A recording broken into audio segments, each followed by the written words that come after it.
Perhaps we can stop it before it gets to North Carolina. That's the goal. And so Aylette Colston is coming at noon. Cliff is going to kind of introduce us to the subject that we've all been talking about. And right now, I just want to invite us all to mute ourselves and have Miranda sing to us. And please sing, even though we can't hear each other.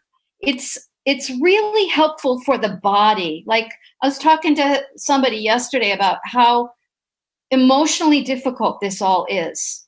It's so difficult. And so singing really creates like vibrations in the body. It's a reason why like monks and nuns do it for hours and hours. And so let's just sing with Randa. I'm going to mute myself and feel yourself in your body and feel yourself not alone, because we're all together trying to kind of figure this out. Okay, I'm turning it over to Randa. Okay. Oh, good. All right. So in the chat are the words. So, okay. All right. Yeah, good. All right. Oof. Woke up this morning with my mind stayed on freedom. I woke up this morning with my mind stayed on freedom. I woke up this morning with my mind just stayed on freedom. Hallelujah. Hallelujah, hallelujah.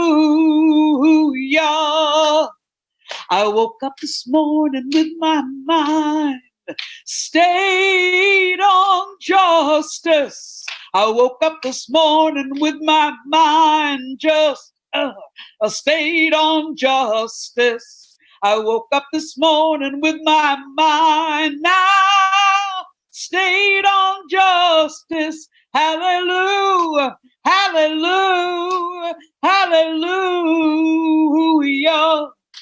Now I'm singing and shouting with my mind stayed on justice. I'm singing and shouting with my mind just stayed on justice. I'm singing and shouting with my mind stayed on justice. Hallelujah, hallelujah, hallelujah. Now I woke up this morning with my mind stayed on justice. I woke up this morning with my mind stayed on justice. Now woke up this morning with my mind stayed on justice. Hallelujah, hallelujah, hallelujah.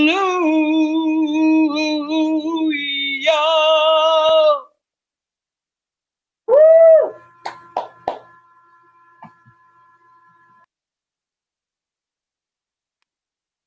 Welcome, everyone. Welcome, everyone. Welcome to Tuesdays with Tillis, week number 182.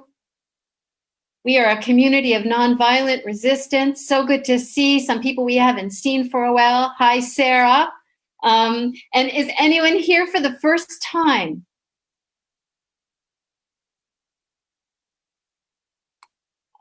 My friends, we are going to be hacked, I'm sure, because I put the Zoom link on Twitter. We have been putting it on Facebook, but things are heating up, aren't they? And so I'm trying to spread a lot of words as well as I can. So several people are co-hosting, and they're going to be removing any people that are trying to hack us. And I thank them for that. I'm so deeply grateful that Aylette Colston is with us today, and she's going to be speaking a little later about what's happening in Portland. we've been talking about this subject. And I asked Cliff Charles to please sort of introduce this subject, give us kind of a concentrated little talk about it, because he's really good at that. And he said, well, we should invite a lawyer. And I thought, oh, my favorite lawyer, Ailette. And I called her up after he made that suggestion, and she said yes. So this is going to be great.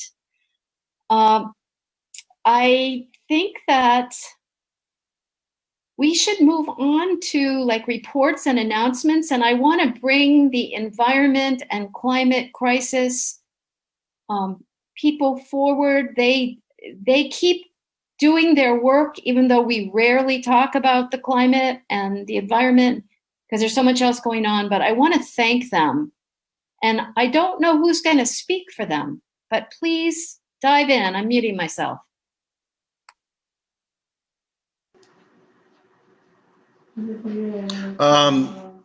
Okay, thanks, Karen. I didn't realize you were going to call on us today, so I don't really have much prepared. But certainly the climate crisis continues and it gets worse. And the Trump administration is trying their hardest to eliminate all of the protections that have been put in place through the EPA. They continue to try to roll back regulations and make it harder to find out what's going on, make it harder to protest, and reduce protections in terms of clean air, clean water, and et cetera. So I know Sandy's logged in. Sandy, do you have anything else you'd like to add? No. Okay. Dave, I would like you to do that quote on the 5 years to achieve a balance. Can you do that one for the group? Oh, yeah. She's talking about the greenhouse gas emissions budget that was published in the IPCC report back in 2018. There was a lot of news that came out back then about we only have 12 years left if we want to keep warming to less than 1.5 degrees C. The thing that nobody paid attention to was the likelihood of success at that level was only 50%. So, you know, we're betting our climate's future on the flip of a coin. If you want to have a higher chance of success, you need to lower the emissions to such a level that there's really only 5 years left in order to keep warming at 1.5 degrees or less. Thank you so much. And I really appreciate that you all continue to work on this. The chat has been really busy, so I'm gonna turn to it. So one thing is, Jan, do you want to? A number of us were at Strike for Black Lives yesterday. I saw Lori and Elena with masks. Sometimes it's hard to tell who's there. But Jan, do you want to talk about the Can't Pay, Won't Pay Durham event on Saturday? I don't know anything about it, except that apparently there were a lot of arrests. I think it was the one that was at the old police building. And so there was, I don't know. I don't really know. That's why I'm asking. I've heard just so little about it. Okay. Anybody know? I don't know. We drove past it and there were cop cars everywhere around that block. There weren't very many people that we saw actually out protesting. It was, probably a dozen, maybe dozen and a half that were out there, but there were probably at least that many cops there at the time. But like, I don't know. Past it. I don't know if it was that day, but there were 29 arrested that broke into the old police station and unfurled banners and broke windows. And I don't know which day it was. Okay. Yeah. Maybe we can invite one of the Durham organizers to come talk to what's happening in a future week. Michael, this is a real problem. Can you want to say what you put on chat about Voice of America?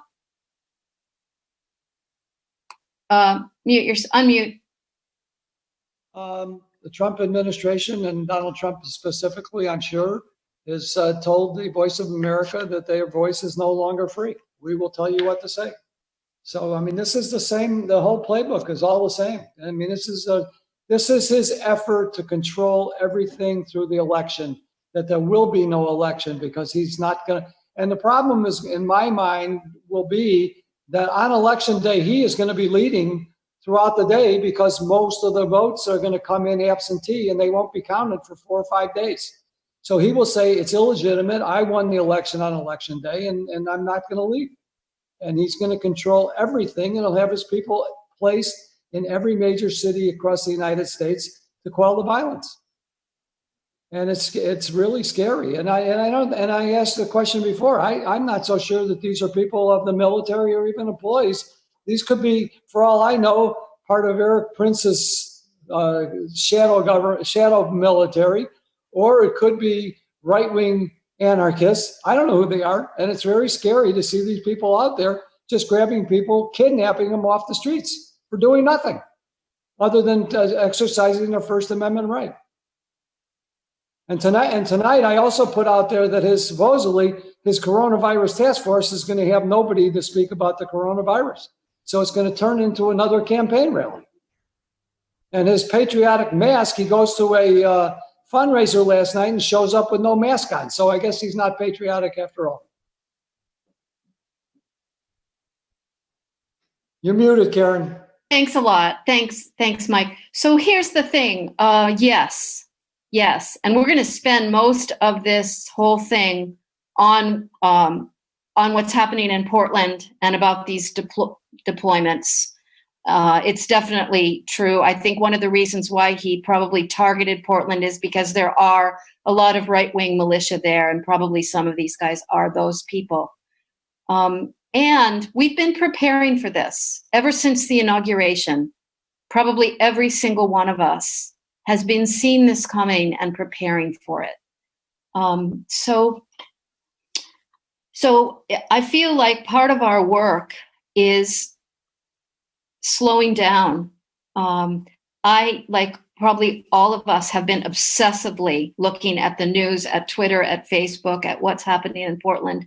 And so what I'm hoping is that hearing from Cliff and then Ailette on this subject, we can kind of craft a more skilled response than what I've been doing. I have been feeling that the activists who have been out there for 3.5 years and much longer, for decades, are ready for this. And we just need to coordinate, mobilize, and organize. So I'm wondering if we want to just go on to this subject since Cliff and Ailette are both here. Is that okay with everyone?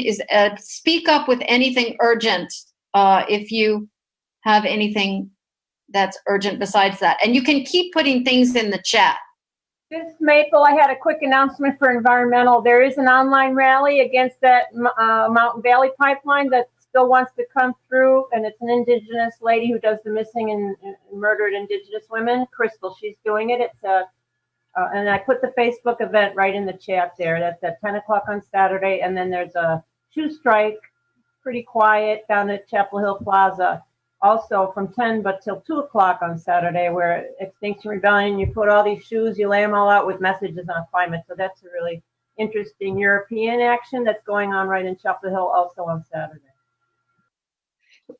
Thanks so much, Maple, and put everything that that we need in order to attend that protest in the chat, and Jewel will mail that out afterwards.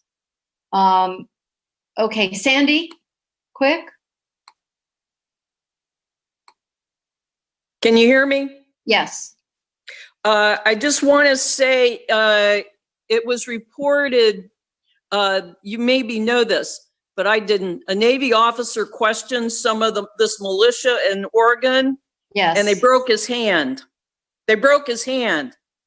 Well, if you look at the footage, they beat him severely with their batons all over his body before they broke his hand. You're absolutely right. That's one of the, and you know, they've also shot someone in the head with a rubber bullet.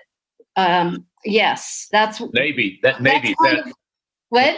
That Navy vet was so tough. He just showed how wimpy these guys were to use clubs, and he just stood there and took it. It was amazing. It was amazing. I like Just like what he John Lewis. said. What he said though was, I went there with a Navy shirt and a Navy hat. And if they're going to do that to me, they're going to do it to moms. That's really what I liked, that he equated not this big tough guy, which he was, but he equated it with women and mothers and citizens. Do you know what I mean? Yeah. Okay. So everyone should be muted right now except Cliff and then Ailette. Thank you all so much. Hey, good morning, everybody. This is Cliff in Durham, for those of you who can't see me on the screen. Karen asked that I at least introduce and facilitate some discussion about the situation in Portland that's been going on over the last few days and weeks. Looks like right now we've got about 59 people on this Zoom call. And so let's just think about this as a 59-member panel discussion that everybody can feel free to participate in, and we want to get feedback from everybody. I think the way that I'd like to approach this, if it's okay, is just simply, I will try to help us focus on just our own reactions to what's going on, what stands out to us. And ultimately, it's my sense that much of what's going on is a legal and constitutional matter. And that is why I'm so glad that our sister and colleague, Ailette Colston, is with us to join in that discussion and amplify that. But I think that all of us have been watching with great concern over the last number of days and weeks about the violence and the abridgment of constitutional rights that's been going on over the last maybe 7 weeks, ever since the killing of George Floyd. And I just want to remind you of some of the things that we've seen. We've seen protests. We've seen movements against the federal facilities in Portland. We've seen, in some cases, arrests of peaceful demonstrators. We've seen shooting of a protester in the head and face area, causing a skull fracture. Those are just some of the things that we've seen.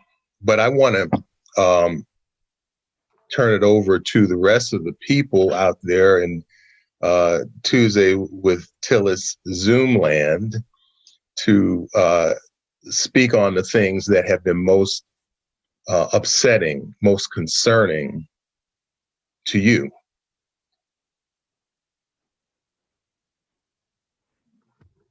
Are you, hi, this is Ailette. Can you hear me? Sure can.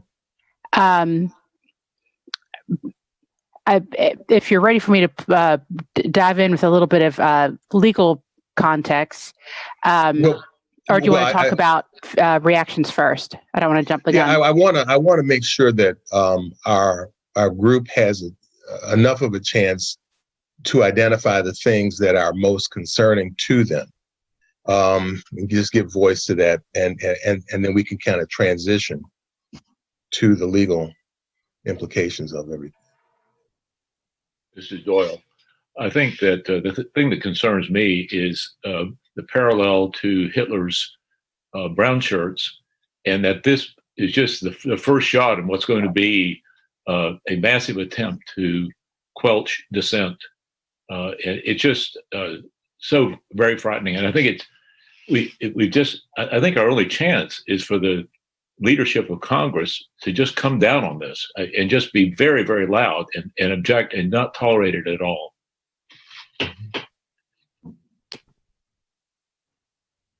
I think that, like everything else that this sociopathic, narcissistic fool does, is divert. No matter what he does, he's got to take away from the last thing.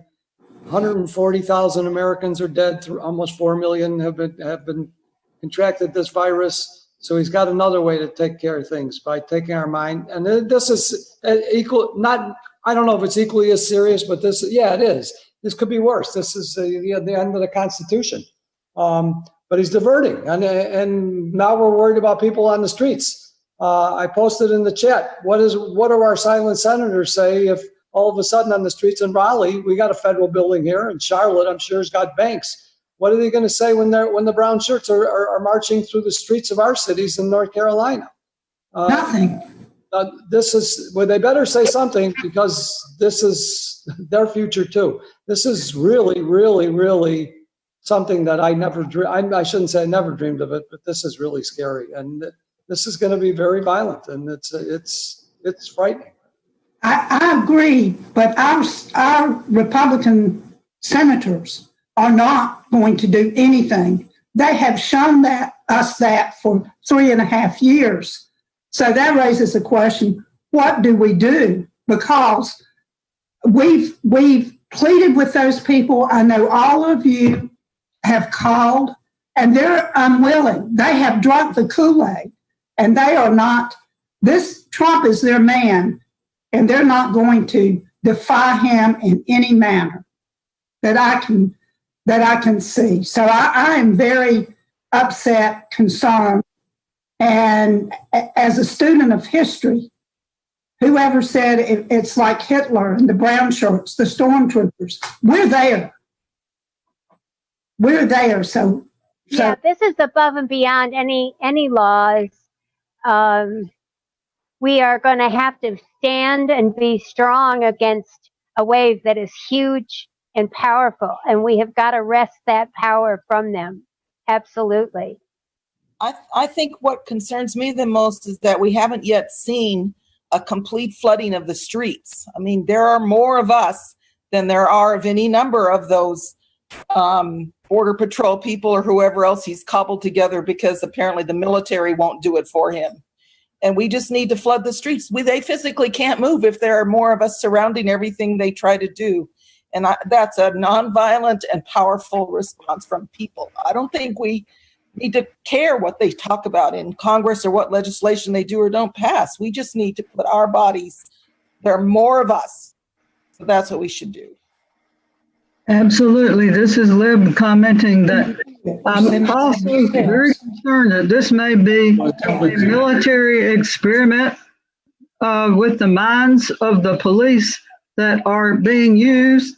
That is a rumor. I have no idea for sure, but they have no identification. You can't, when did we start sending troopers out with no name tags and nothing to tell us exactly who they are? But if this is a mind experiment, if we can stop it in Portland, if we can stop it there, then, we will not have it across the country. So I'm so grateful for folks in Portland who are standing up. And then, of course, all that's already been suggested, we are more powerful. There are more of us, and we are nonviolent, and we will learn how to be even more nonviolent, like the guy from the Navy who stood it and took it.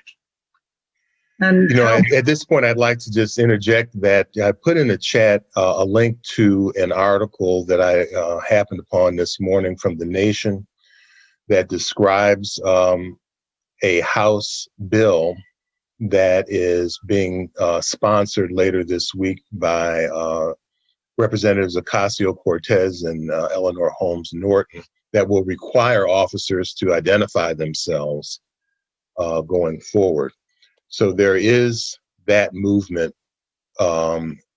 Another idea that was put out there was at some point that maybe the state and local officials could exercise their ability to arrest these police who have been sent by the federal government, to the extent that those police go beyond their mandate to protect federal facilities. So that's another thing to do. I would also just finish my thought here by saying, Karen mentioned something in the tiny letter this past weekend, that the death of John Lewis and C.T. Vivian reminds us of what has been left for us to do to carry on, and that they have provided a model for how we can deal with oppression by the state. And so that can be something to keep in our mind's eye about how we might want to proceed. But more reactions from the rest of you. And unmute yourself. I just want to say that, for a guy who brags about a cognitive test, having a perfect score and not realizing how utterly stupid he is, getting off of him with Pompeo giving a speech about Christians in America and humanitarian rights yesterday or the day before, Barr going to Notre Dame and broadcasting his philosophy about Christianity and how the secular society has taken over, that the depth of all of this is so stunning. It's so stunning and it's so terrifying. And I know I'm not saying, I just have to say that. Because we're all, a lot of us anyway, I think are in our homes alone. I feel like a crazy person. I lay on my pillow at night and I look at the sky and the trees outside my window and I think, what is tomorrow going to bring? And there are 50 things that in any other time in our history, one of those would have been the issue for the time. And it's every day times 365 times 4. So I just want to break in. You've muted yourself, Karen. Yeah, I'm sorry. I just want to break in. You're absolutely right. And I just want to call our attention to our bodies right now, because you're speaking the truth. And our task is to learn how to hold all of that truth, to look at all that truth. I don't know about you, but I know a lot of people who are keeping calm by not looking at it. And our determination has been to look at it. So I think, Susan, you're articulating so well what's happening to so many of us. And I just want to call us to a practice right now and in the future of grounding ourselves. Taking a deep breath, feeling our bodies, understanding that we've been preparing for this our whole lives, and we signed up for this. Those of us who are on this call, we signed up for this, and we can meet this challenge. And I love that, Cliff. I love that what you said, Cliff, because I think that the calmness of John Lewis came from facing adversity after adversity and finding the peace within himself and finding a way to surround everyone he was with that peace. And we're all being called to that practice now. We're all being called to that practice. So thank you, Cliff. I'm sorry to break in. I'm turning it back over to you. Oh, yeah. Well, not a problem. And I appreciate that comment. And I do think it would be a good time, unless there's any final thoughts, to begin. Cliff, looks like, okay, Michael and then Bessie. Unfortunately, he surrounded himself with so many sycophants that just no matter what he does, it's okay with them. I think it could boil down to the only thing that could possibly, if this gets really out of hand, the only thing that in my mind is some of the generals who've now stood up to him, is that the military could hopefully turn on him. Otherwise, I don't know what defense we might have, because he owns the Department of Justice with Bill Barr.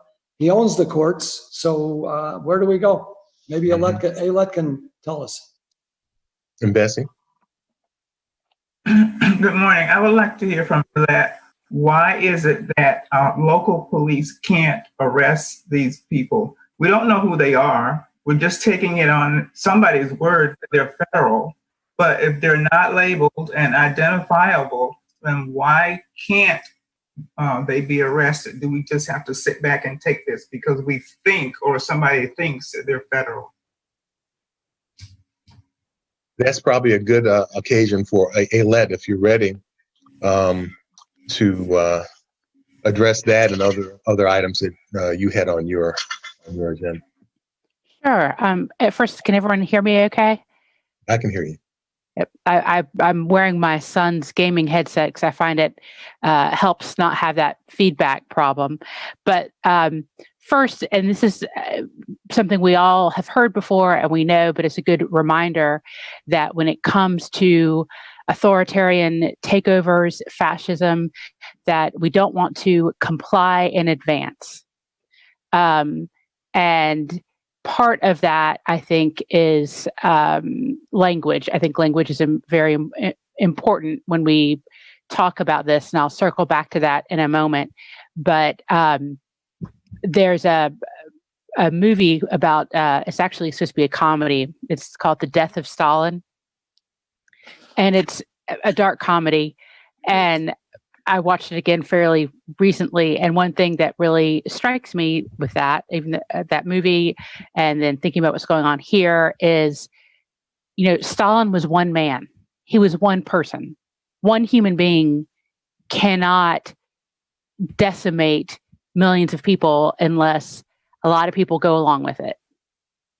I mean, Stalin was able to do what he did because people went along with it. Lots of people just kept going along with it and deferred to him. And even though they knew he could turn on anyone at any time, and Donald Trump is one man. He is one human being, not a very good human being, not our best example, but he is one, just only one. And so it's everyone going along with him that is the greater problem. And it's exacerbated because in that sphere of people, they tend to be authoritarians. And so they're probably, most people on this call are not the kind of people who will just kind of go along with what someone else says.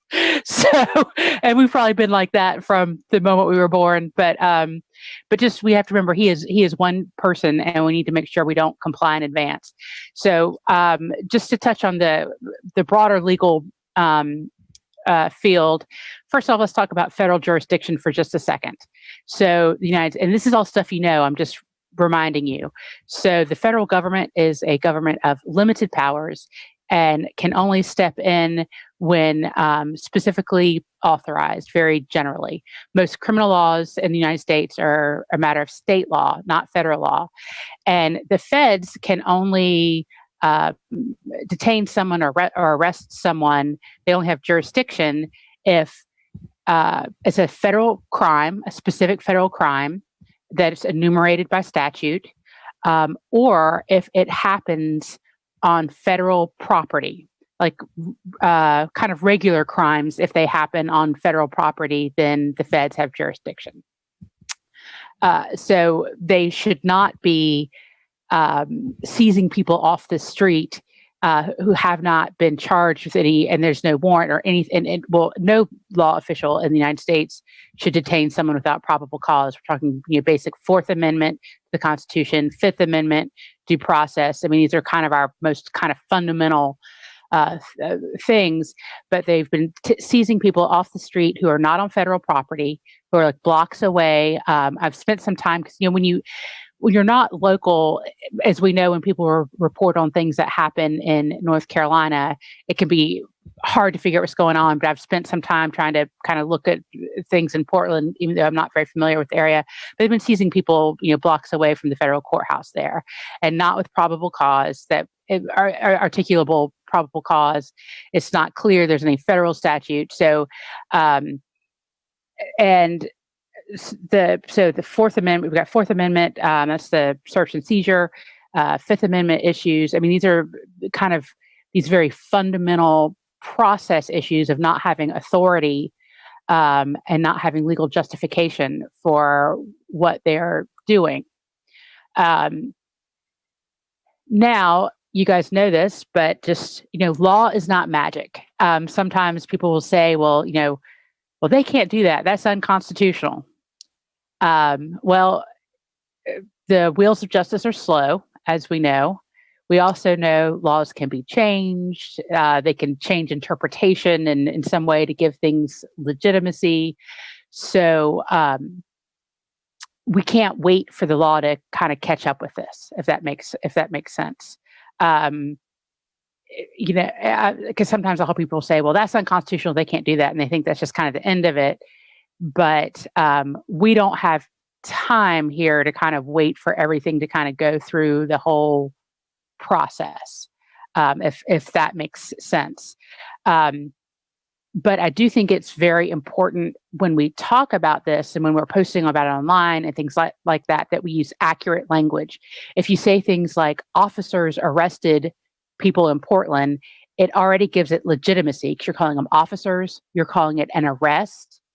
I've been calling it an extrajudicial kidnapping. You don't have to necessarily say that. You could just use descriptive language saying, men in military outfits have been snatching people off the streets and putting them into unmarked vans, and we don't know exactly why.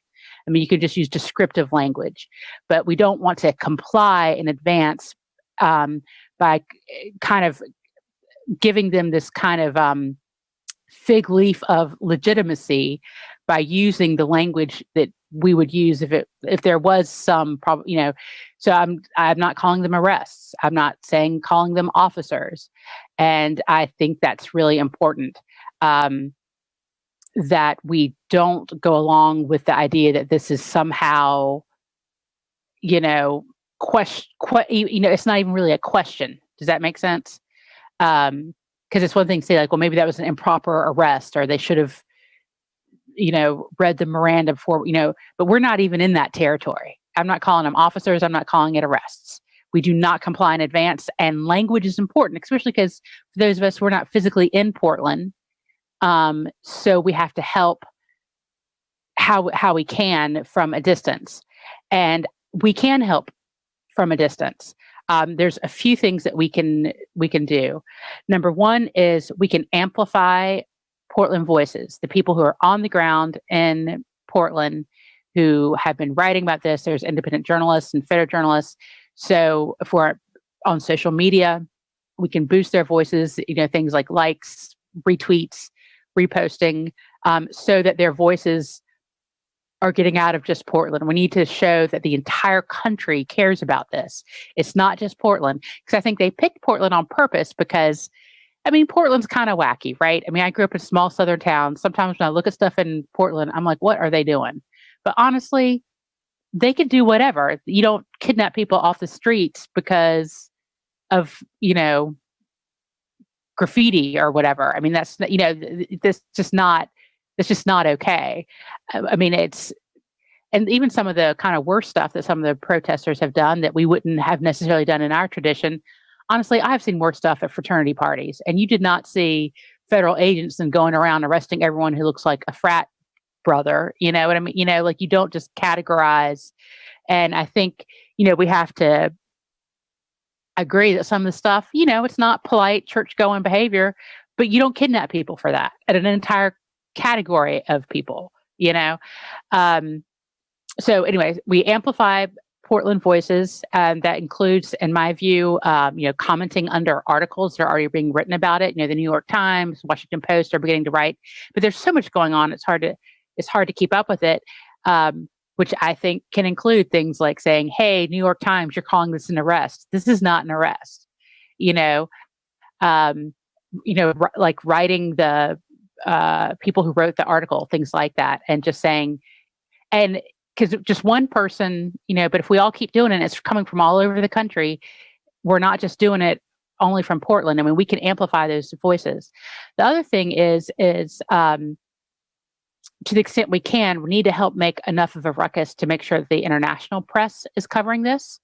I think this is probably something we've talked about in different issues before, but if you look back over the past 100 so years of progress that has been made in America, each time one part of the kind of inflection that helped make that change was when things were covered in the international press, and people in America got it to that point.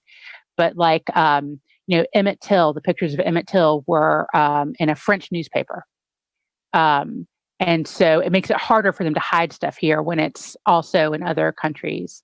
The images from Bloody Sunday and Selma were there was an international reporter that day.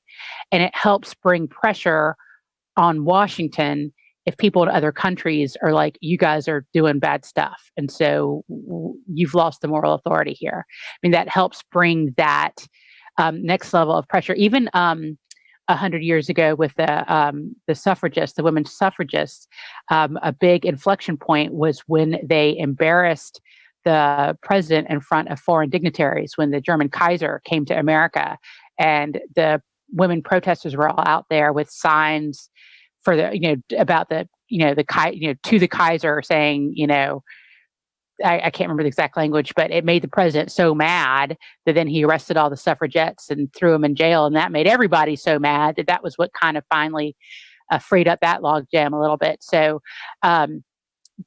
to the extent any of us, and you never know like who might see something. So if you've got contacts, friends in other countries, tag them in, be like, have you been following the story in Portland?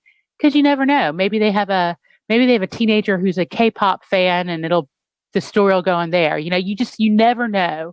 You never know how the different kind of pots of people are ways in. So we can just keep amplifying what's going on in Portland, because it's imperative that we show we're all paying attention.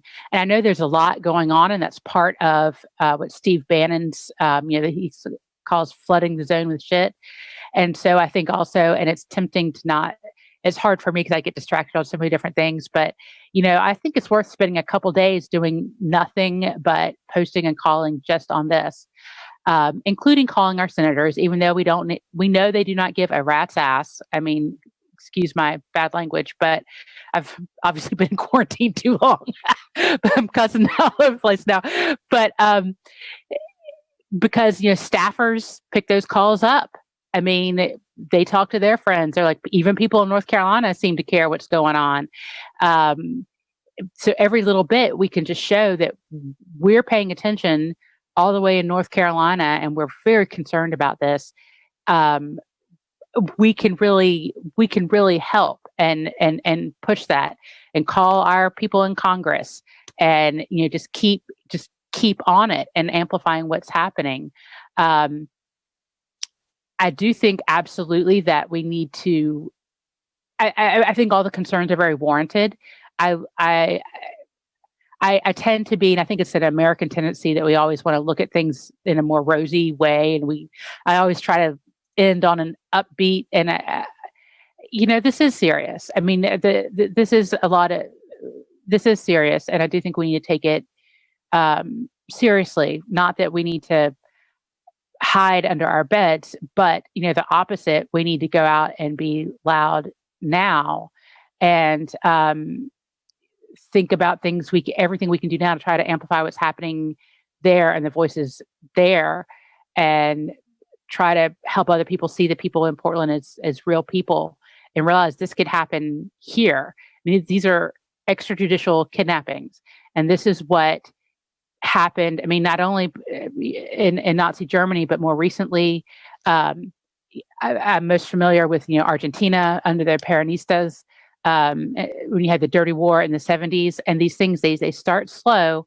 and then all of a sudden it's very fast, and people are kind of always oddly surprised. Like when you're reading about in a history book, you're always like, why didn't people leave? Why didn't they earlier? And it's because you believe you have these things in place, and you're like, okay, there's these arrests, but probably they did something wrong. It's like, it's easy to kind of, and so we kind of can't wait.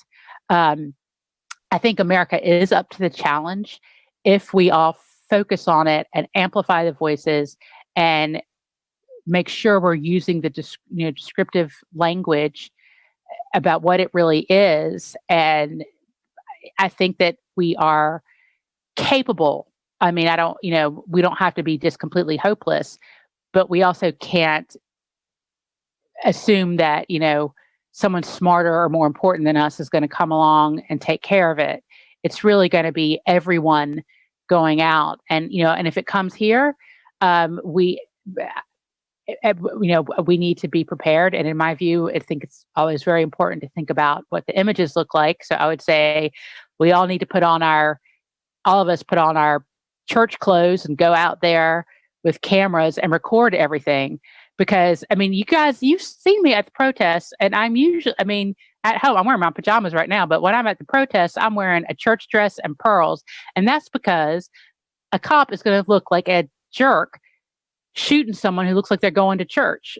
You know what I'm saying? Like, I'm very intentional about that, because that's also that's how I got involved in NAACP, was because I was like, I was worried about, in 2013, I was worried about violence against protesters. And I thought, if there's a white lady in church clothes standing in front of everybody, they're not going to do anything. You know what I mean? Like, we know those optics. Like, we know this is the way things are. And so I don't know, people can do different things. I lean into it. I'm like, I'm going to make sure that it looks really bad on the evening news if you attack this crowd, because just by me standing here, and that's not fair and it's not right, but that's the way it is.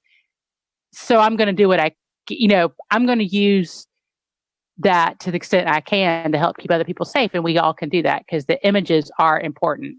How it looks to people on the news, and how those pictures look when they turn up in the international press.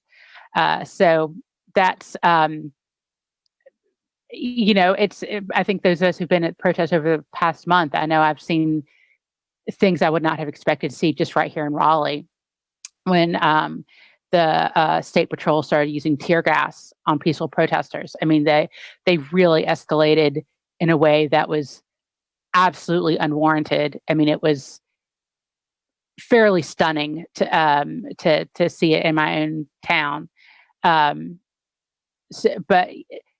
So I'm not saying it can't happen here, because we know it can happen here, but I think that we just have to think it through and be prepared, and do what we can and do everything we can to amplify our folks in Portland. I've reached out to some people I've started following in Portland, just to say, hey, stay strong. We're all the way in North Carolina, but we are paying attention to you, and we're trying to lift your voices. We got you. And that they were glad to hear that. We have to just kind of do what I can. And let me know if anyone has any questions.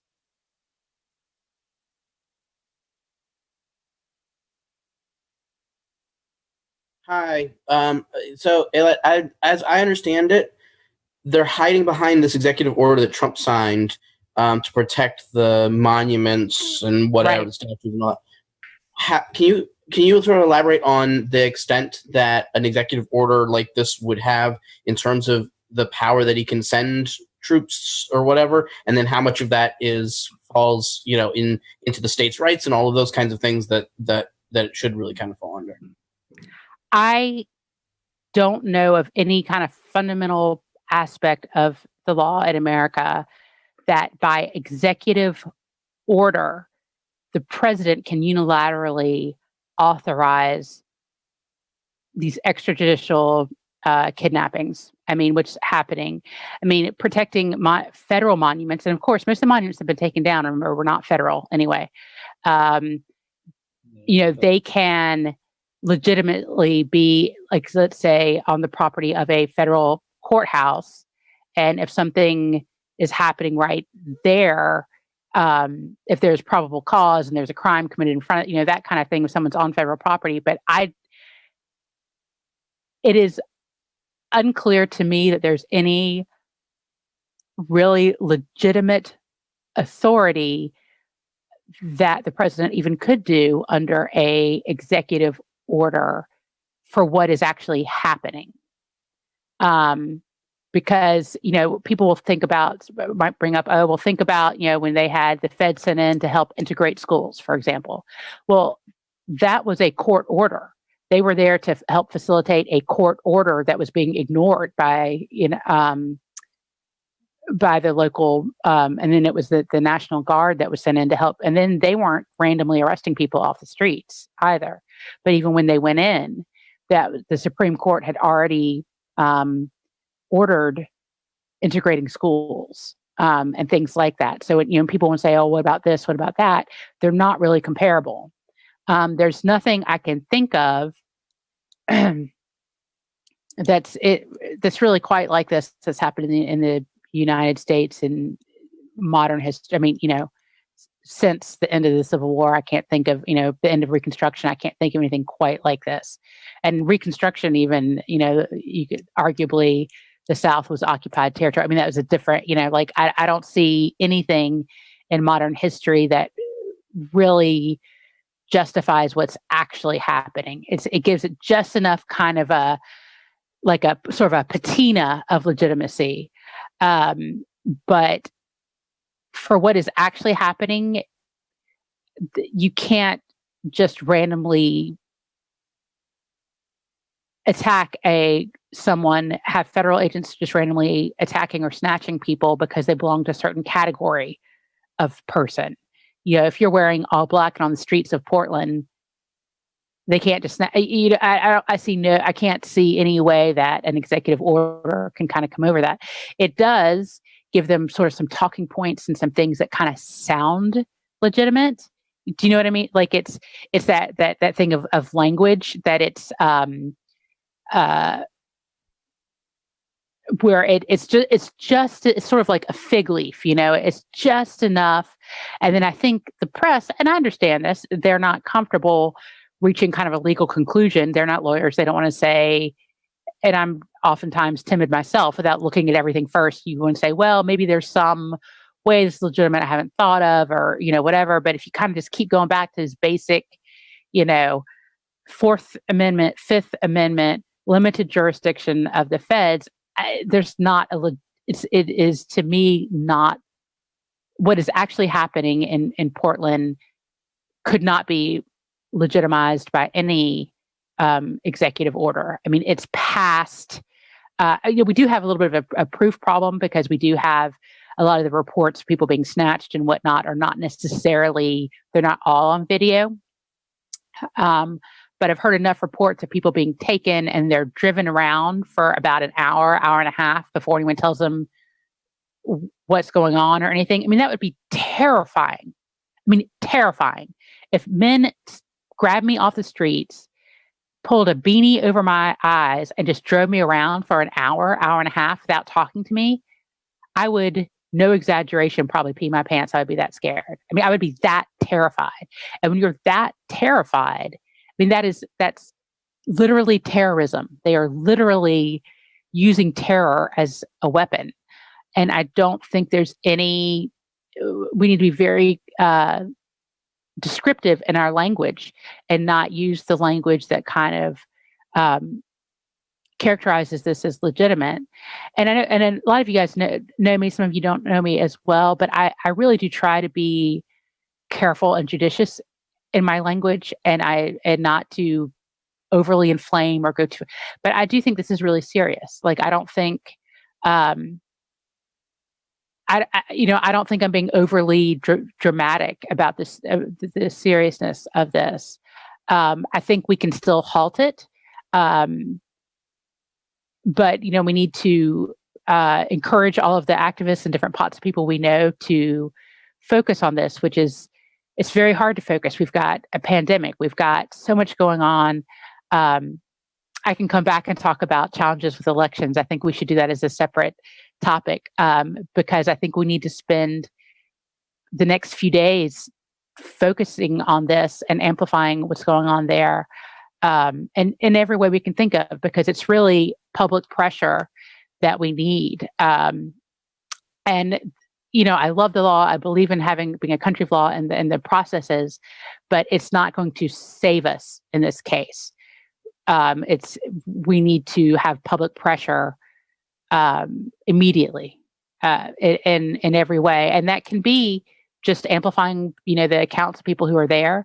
It can be writing and calling our representatives and senators. I know they don't really care, but their staffers, other people, just even if, and the thing is even if, let's say, Tillis comes out and says something stupid about Portland, at least he's talking about Portland. You know what I mean? At least it raises the issue. We can push back on it because there's so much crap going on. It's easy to lose focus on what's happening. So even if they come out and say a bunch of BS about it, at least that's the topic, and it gives us a chance to push back, because we need to make sure that people are talking about it and that that we make enough noise that it gets to the international press. I don't know if any of you guys ever remember the Horton Hears a Who story from Read It to Your Kids or anything, but when they get to the point that, you guys know what I'm talking about? Wave if you have any idea what I'm talking about. The Horton Hears a Who. And if you don't know, it's like an elephant hears a noise coming out of like a tiny speck of dust. And it's because all these little tiny little creatures are all yelling at the same time. And so each one of them is really tiny, but since they all yelled at the same time, they made enough noise that an elephant could hear the speck of, these creatures smaller than a speck of dust. So even though each of us are not necessarily, hugely important by ourselves, if we all make noise, we could be like the Who's and Whoville. We all yell as loud as we can. We can help make sure that we get the attention this issue needs. And they're doing a good job in Portland. I stayed up way too late watching all the live feeds last night. And they had the moms out there. They were singing beautiful songs.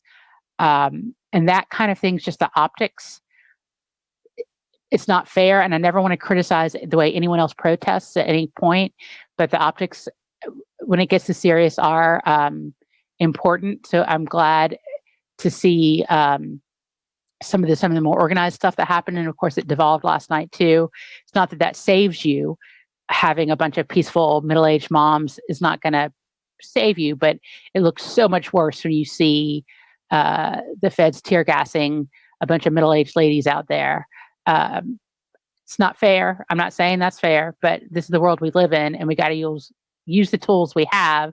So us middle-aged ladies, we can be a shield just with our so-called respectability. I think that was part of the brilliance of the civil rights movement, is that it was more than just people exercising strong will. They actually were strategic in thinking about how to, if you will, manipulate the perception of the movement for the media's benefit and for the nation's benefit.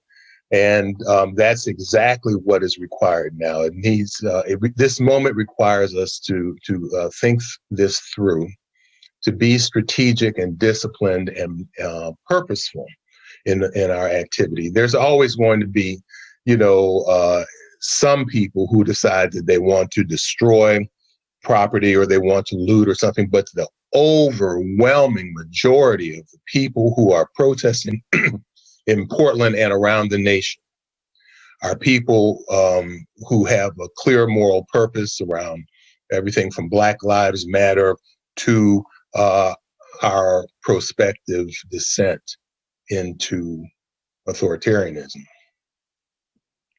I think that's a perfect way to end this. Thank you, Cliff. Thank you, Ailette. That was absolutely what we needed to hear, all of it. We'll be inviting you back. You're amazing.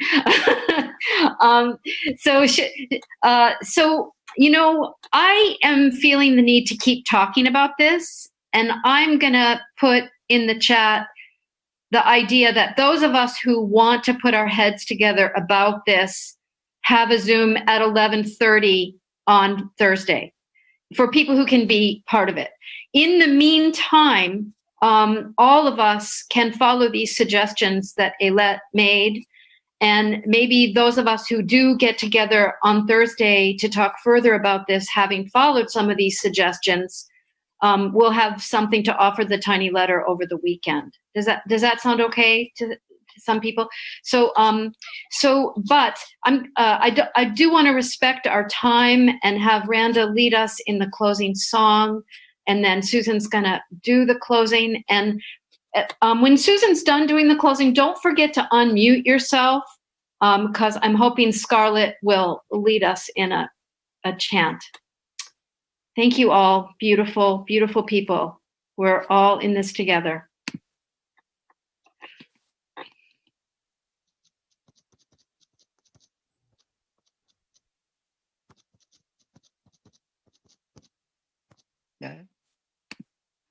Radio. If I can find it. Oh, there we go.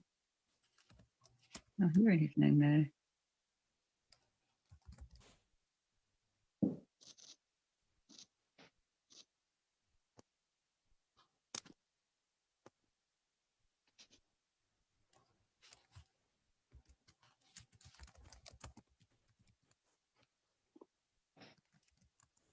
Actually, Michael's leading us in this.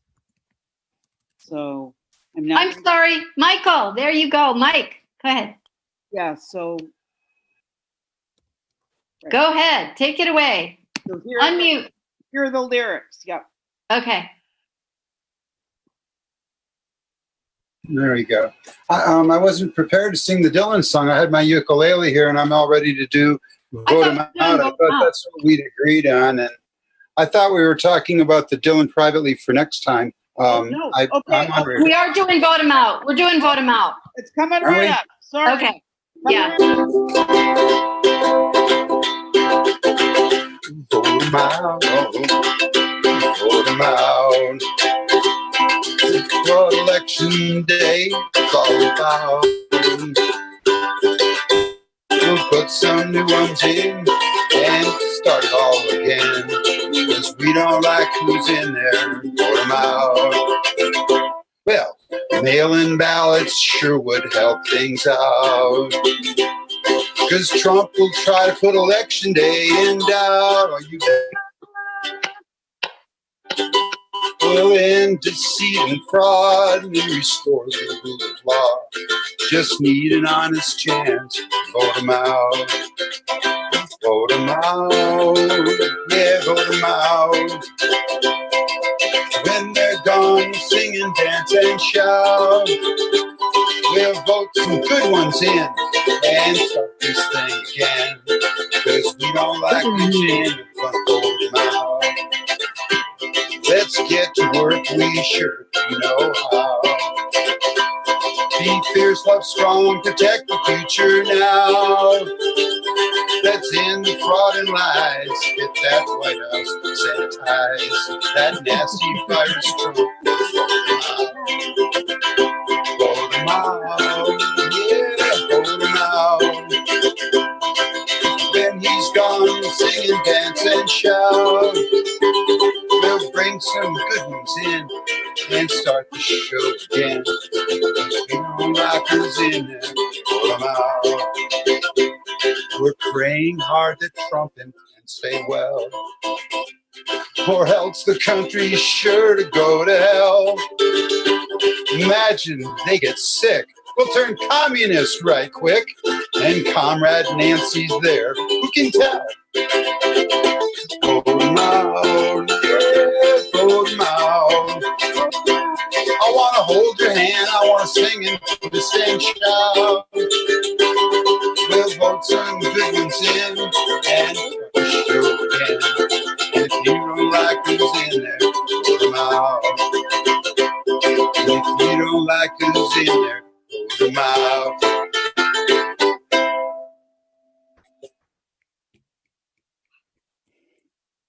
You got to get my Dylan voice ready for next week. I'll do what I can. Sing with one lung. Thank you all. It was very, very illuminating, and move forward with determination and positive energy. Wow. Thank you, Michael. I'm just going to invite everyone to take a deep breath and let that music be how we end our time. As Karen said in the beginning, the music has such a positive impact on our bodies and our minds and our souls. And to begin and end with music is the way we can stay in this together for the long haul. So thank you. We have talked about some deeply, deeply troubling matters today. And I want to also acknowledge that and thank Cliff and Ayelet for leading us through how to think about what is happening and giving us activities, ways to respond.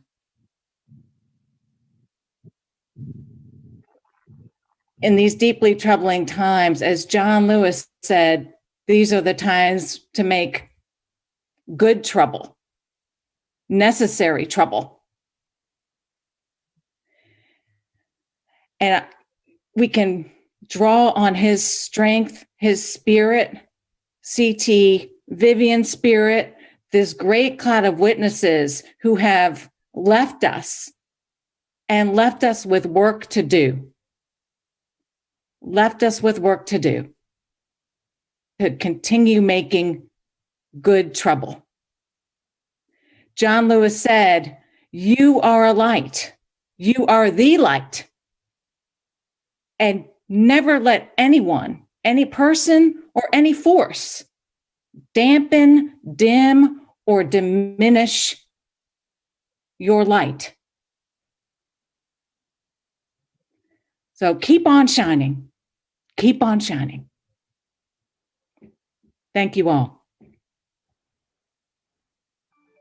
Everyone unmute yourself. Is everyone unmuted? Yes. All right. Forward together. Not one step back. Forward together. Not one step back. Forward together. Not one step back.